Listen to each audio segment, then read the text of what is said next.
Welcome to this episode from the series Flock Forwards, Not Backwards from Elanco Animal Health, where we take a deep dive into effective sheep worm management. We're here today with Michael Gottstein of Teagasc, who is the head of sheep knowledge transfer. How important would you say effective worm management is here in Ireland? All right, okay. Hi Brian, thanks for having me. Yeah, look at I suppose what we would see with sheep are, phenomenally susceptible to parasites. And, so wormers are really important for sheep farmers to be able to control internal parasites in sheep and to keep lambs thriving. Dosing ewes wouldn't really be something that we would need to do as often as maybe we thought we did in the past. How has that climate changing a little bit, and especially with maybe the rise of homunculus in Ireland as well? There's worms inside in the lambs and there's worms inside in the ewes. And if we treat all of those sheep now today with a wormer, the only parasites that they're going to pass out are going to be resistant, the ones that have survived that particular treatment for a period of time. And then basically we're seeding our pasture with resistant parasites by doing that. So we know that healthy adult ewes don't need treatment for worms, and there is no benefit in trying to reduce the worm burden that they shed from a lamb parasite challenge point of view. The exception to that would be maybe ewe lambs. So these are ewe lambs that went to the ram and so they're hoggets lambing down for the first time. They're somewhat compromised because they're still growing, so they probably need a treatment. We just need to make sure that the wormer is working, that we know that the wormer is effective. And the second one that we see a good bit now, and we're seeing more and more, and I saw a good bit of it last year, is this worm called Homunculus contortus, or barber's pole worm. And that's a worm that we traditionally didn't have in Ireland. It's more a worm that you would kind of associate with, historically, maybe with the south of England, Cornwall, Devon, dry areas, or South Africa, South America, the North Island in New Zealand. We're starting to see more of that, and we've had a number of flocks. Even this year, as early as this year in April, we already had a flock that lost ewes with that particular parasite. And the problem with Homunculus contortus, or barber's pole worm, is that the ewes don't become immune to that at any stage. It's a blood-sucking worm.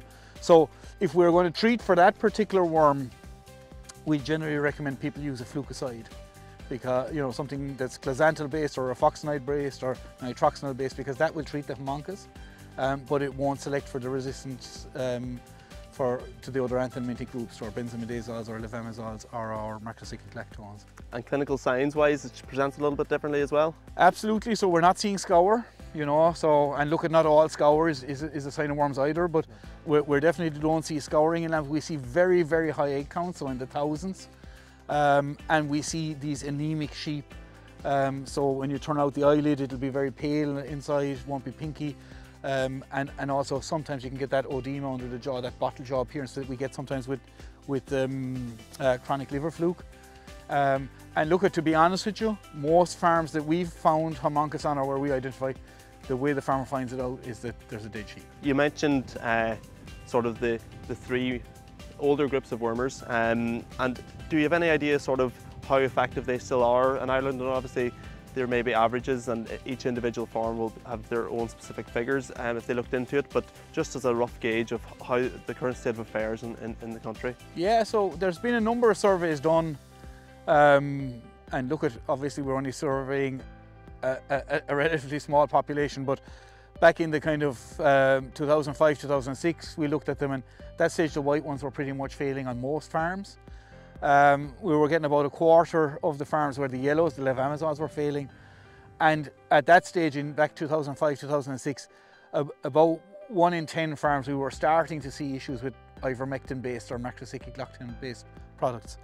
There was a big study done in 2013, 14 and 15 through the Department of Agriculture funded STAP program, and we analysed that data for the Department of Agriculture, and at that stage, that was across lowland and hill farms. We were seeing about 70% of farms, so 7 out of 10 farms, the white drenches, benzimidazoles, were not working. We were still at around a quarter of the farms for the levamisole, so your yellow drenches, and we were starting to see a rapid increase, so around, from 30, 40, 50% it increased over the period of the scheme to the macrocyclic lactones, or your ivermectin type products. So in 2018-19, we did a smaller study on a number of farms. My colleague Orla Keane Grange did a study, and you know, we found an increasing number of farms with macrocyclic lactone resistance. But worryingly, what we found is quite a number of farms had drench resistance to 2 products, and we had a number of farms where all 3 products were starting to fail. And really, I suppose they were at the stage, you know, some of the products were at the stage where they really weren't working, and even if the farmer used the product, they would realise it wasn't working. And in some of the cases, the farmers hadn't realised they weren't working. So the products, you know, for a product to be effective, it needs to kill 95% of or you need to get a 95% reduction in the worm eggs. And generally the farmer won't see that failure until that reduction starts getting down around 60%. And you know, in a lot of cases we were seeing 80% reduction. You know, once you run out of wormers, you're pretty much out of the business, like, you know, and it's not something that you can turn back very easily. Like. We've discussed the first 3 groups and the more traditional groups of wormers. There's 2 newer groups now. The group 4 orange wormer is becoming now available. So do you mind just explaining where we can sort of implement that and why farmers should consider that as part of their treatment strategy? The new products, I suppose, are there. They're a little bit different from what farmers are used to, because they're prescription-only medicines. So you need to go to your vet and get a script for it. At the moment, people can still buy stuff through their licensed merchants, and anything that you're buying through a licensed merchant or without a script is in the first 3 categories, the older type products. The newer ones are there. I suppose we haven't used them a lot in Ireland, so they should be highly effective. They are quite expensive. So really important for the new generation wormers that we use them, A, as a break dose, so later on in the season when the number of lambs is reduced, you basically go in and treat the lambs. It's a good clean out dose. It kills off all the resistant parasites that have survived a number of doses. And I suppose the other one is for anything coming onto the farm. Very important that they're used when people bring in sheep onto the farm, because the reality is people, you know, don't associate the movement of the sheep with the movement of the parasite. So, you know, if a sheep puts a dropping here just at my foot, you know, the worms inside in that particular feces are not going to move anywhere outside of a 10 centimetre radius of that particular. So the only way that a sheep can move from here, or sorry, a worm can move from here to the next field or to any field is inside in the belly of a sheep. So it's very important when we're bringing sheep onto the farm, whether that's that we've bought in sheep, we're borrowing sheep from somebody, borrowing a few rams from somebody, you know, maybe have sent sheep to another farm for grazing or something like that, that when we bring them in, we make sure that we're not bringing in any nasty parasites that are resistant to the drugs. Because as a farmer, I can do everything right here. And then I can spoil it all by going and buying, you know, a bunch of hoggageos or a couple of rams that come in and have lots of baddies inside them and undo all the good work. We generally think that most kind of stomach worm species live for about 3 or 4 months inside the sheep, if they're not killed by a worm. That's kind of their lifespan. So if we take these lambs here behind us, and Ger, the sheep manager here, is going to go and dose these with a particular product. You know, let's take, for example, it's going to be a yellow drench. So he treats them with a yellow drench, and it's 90% effective, which would probably might be the case on many farms. So 10% of the worms survive. And in 6 weeks' time, the egg count rises again, and they're brought in for a second treatment, and they're treated again with a yellow treatment. So 90% of the worms are killed, but there's a population of resistant worms that has survived. So we now don't just get a 90% reduction, we probably don't get a 70% reduction, because we've got the 10% that survived from the last treatment, plus we're going to kill 90% of the new worms that were picked up. And what happens then is, I suppose, those worms are getting a competitive advantage every time that they're treated, because the only ones that survive are the resistant ones, and then the chances of them meeting another resistant one, mating and having resistant eggs, producing resistant eggs, is almost 100%. Going in with a break dose at some stage then, a new product that we know is going to be highly effective and kill the vast majority of those worms is a really good idea, because it stops that, you know, factory of resistant worms inside those lambs. Yeah, so protecting your future and also trying to get results this year as well. Gerard Carey is my name. I'm the dry stock unit manager here in Gottstein Agricultural College for a number of years. I'm looking after the sucklers, and the beef cattle and the sheep here at the college. So our sheep flock is made up of 400 ewes. We have them split in two groups. We lamb 100 in January. We lamb the 300 in March. Yes, if we didn't manage the worm properly, you would definitely have weaker lambs, piney lambs, scory lambs, no thrive, and it's all about thrive. Found great benefit on the group 4. The lambs just were healthier in themselves, 100% clear out on all worms, just good management really. So we implemented the group 4 dose in the autumn time, say about September time, when we buy in our replacement hogget ewes. And our rams at that stage are bought in as well. We try and buy them in all in 1 week, and the sheep are on quarantine here. And the lambs then, whatever remainder lambs will be left on the farm, will get the dose as well. There are a number of farms that are probably gone very far down the resistant route, and maybe, you know, some of these farms that have, you know, the 3 groups of wormers not working effectively, and in that case they probably need to start using the 4th generation wormers, the newer wormers, more frequently as a, you know, as a full dose as well, because they need to try and protect. So I suppose for people who are further down the resistant route and are running into trouble, the new generation wormers are an absolute lifeline to stay in the business.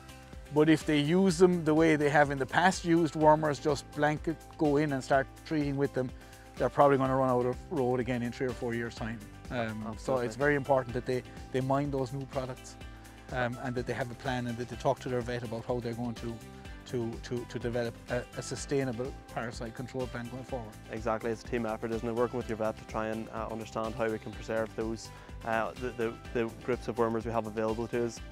What are sort of the common pitfalls that I suppose us as an industry have learned over the years, and things we maybe did used to recommend? Have the advice has sort of changed a little bit, so some common pitfalls you might see, you know, from day to day around farms? Yeah, so look, I think the biggest issues I would see, you know, and often we talk about drench failure, you know, somebody does a drench test and then the egg count doesn't drop, and they say, okay, I've got resistance to the product, but what you really have is drench failure. And drench failure can be that the wormer is no longer working, or it can also be that, you know, it wasn't done properly. And if you're really important that people calibrate the dosing gun. That's the first one. The second one is if the heaviest lamb in the group is 53 kilos, you need to set it, the dosing gun, to that 55 kilo dose rate. Don't try and save the 2 cents per lamb, because what you're doing then is you're underdosing a proportion of the lambs, and while it might only be 10%, that's what starts encouraging that resistance to develop. And then I suppose the other one is just to make sure that they swallow the dose and you shake the dose. Just to sort of round up, there's loads of things to absorb there, lots of really useful information. I suppose if you had to give a few key takeaway messages to sheep farmers in Ireland, what would that be? Yeah, so a number of years ago we came together with a lot of industry actors, and we discussed what would be the kind of 3 or 4 main points that we want farmers to take on board to try and slow down the development of resistance on their farm. And what we came up with, you know, and there was lots of researchers, vets, farmers sitting around the table. We came up with probably 15 or 20 different things that farmers should do, but we said, okay, which are the ones that are going to give us the best bang for our buck in terms of, you know, helping farmers the most. And the 4 things, it's a 4 actions that we have, and it's widely circulated, are: the first one is use only a white drench or a benzimidazole based product for nematovirus control, because it's highly effective, there's no known resistance, and it's generally not effective later on in the season. So that's the first one. The second one is don't dose your adult ewes unless there's a demonstrated need. Okay, so demonstrated need is that they really, really need this in order to maintain their health. Okay, so it's not about reducing pasture burden. You know, if you've got, like these ewes here, hogget ewes, lambing down for the first time, they'll need a treatment. Homuncus, absolutely we need to go in and treat them, but other than that, generally we should not need to treat adult ewes for stomach worms. The third one is use fecal egg counts to determine when you need to treat, and then when you've treated to determine whether the treatment has been successful. Okay, and I think every farmer should be doing a drench test every 2 to 3 years for each of the products, you know. So don't have to do it every year, but certainly we should be testing one product every year, like, okay? And then the fourth one is don't buy in something. So, you know, if you do everything right, you know, and then you buy in and you just let them into the field, you know, the game is. So when we're buying in stock, we need to treat them with one of the new generation wormers, quarantine them indoors for at least 48 hours, and then turn them out onto pasture where sheep have been grazing, so that if anything did get through the system, it's diluted by the pasture refugia that's there, the worms that are on the pasture. So they're the four main messages, I think, for farmers. Yeah, brilliant advice, Michael. Thank you very much for your time. Thank you. Thanks for having me.